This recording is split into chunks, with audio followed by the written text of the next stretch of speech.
پھر تم اس کے لیے کیا کر سکتے ہو بیٹا؟ دراصل ہم سب کو مل کر اس سازش کو ناکام بنا دینا چاہیے۔ قہرمان ایک زبردست چال چل رہا ہے۔ اس کا ارادہ فرعون مصر اور مجھے قتل کر کے تخت پر زبردستی قبضہ حاصل کرنا ہے۔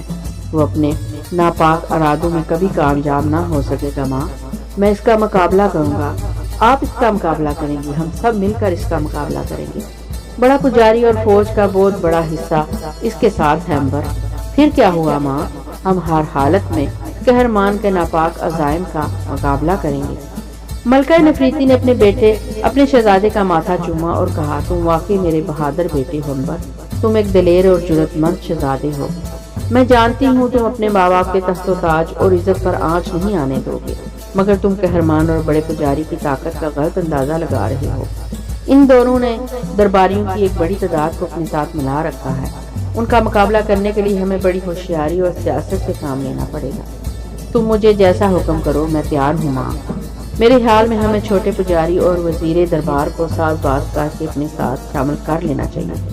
یہ وہ لوگ ہیں جو قہرمان اور بڑے پجاری کے خلاف بڑی آسانی سے صفا آرا ہو جائیں گے۔ یہ میرا کام ہے۔ میں آج ہی ان دونوں کو الگ الگ بلا کر ان سے بات کرتی ہوں۔ آخر انہیں کیا پڑی ہے ماں کہ وہ سپہ سالار اور بڑے پروہت کے خلاف محاذ کھولیں گے؟ میں وزیر دربار کے بیٹے کو سپہ سالار بنا دوں گی اور چھوٹے پجاری کو بھی بڑے پروہت کا درجہ دے دوں گی۔ میرے خیال میں یہ حکمت عملی مناسب رہے گی۔ ملکہ نے کچھ سوچ کر کہا، ایک بات کا ہمیں خاص خیال رکھنا چاہیے۔ ابھی دربار میں کسی پر یہ راز نہیں کھلنا چاہیے کہ تم شہزادے ہو اور مجھ سے مل چکے ہو۔ اسی لیے میں نے تمہیں آج بڑے خفیہ طریقے سے محل میں منگوایا ہے۔ ایسا ہی ہوگا ماں۔ اب میرے بیٹے تم جا سکتے ہو۔ کل شام تم مجھ سے ملنے آنا، میں تمہارا انتظار کروں گی۔ جو حکم ملکہ عالیہ۔ امبر ماں کے قدموں کو ہاتھ لگا کر واپس آ گیا۔ تھوڑی دیر بعد دربار لگا۔ فرعون مصر اخناتون اور ملکہ نفریتی نفریوں کے شور میں تخت پر آ کر جلوہ افروز ہوئے۔ دربار میں فرعون نے دوسرے اعلیٰ درباریوں کے ساتھ امبر کو بھی کرسی پیش کی اور ضروری کارروائیوں کے بعد دربار برخاست ہو گیا۔ اس دوران میں ملکہ نفریتی نے امبر کی طرف دو ایک بار غور سے دیکھا، جیسے اسے کہہ رہی ہو، میرے بیٹے ابھی کسی پر ماں بیٹے کا ملاپ کا راز نہ کھلے۔ دربار برخاست ہونے کے بعد قہرمان نے امبر سے ادھر ادھر کی دو تین باتیں کی اور رخصت لے کر شاہی مہمان خانے کی طرف چل گیا۔ شاہی مہمان خانے کے باہر انجیر کے درختوں کے جھنڈ میں بڑا پجاری اور فرعون کا ایک خاص ملازم ایک رتھ پر بیٹھے قہرمان کا انتظار کر رہے تھے۔ قہرمان اسے ساتھ لے کر قلعے کی طرف روانہ ہو گیا۔ قلعے کے شمالی برج کے نیچے ایک پرانے اہرام کے کھنڈر میں انہوں نے اپنی خفیہ ملاقات شروع کر دی۔ اس ملاقات میں یہ طے پانا تھا کہ کس وقت آج رات فرعون مصر اور ملکہ مصر کو ہلاک کر دیا جائے۔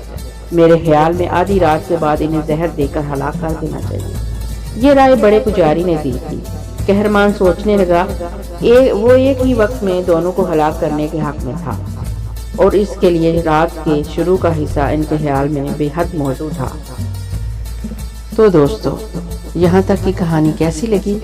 کمنٹ باکس میں اپنی رائے کا اظہار ضرور کریے گا، کیونکہ آپ کی رائے میرے لیے بہت قیمتی ہے، جس سے مجھے اندازہ ہوگا کہ مجھے اس کہانی کو کس انداز میں پیش کرنا ہے اور کتنا۔ تو اگلی کہانی تک کے لیے اجازت دیجیے، پھر ملوں گی انشاءاللہ۔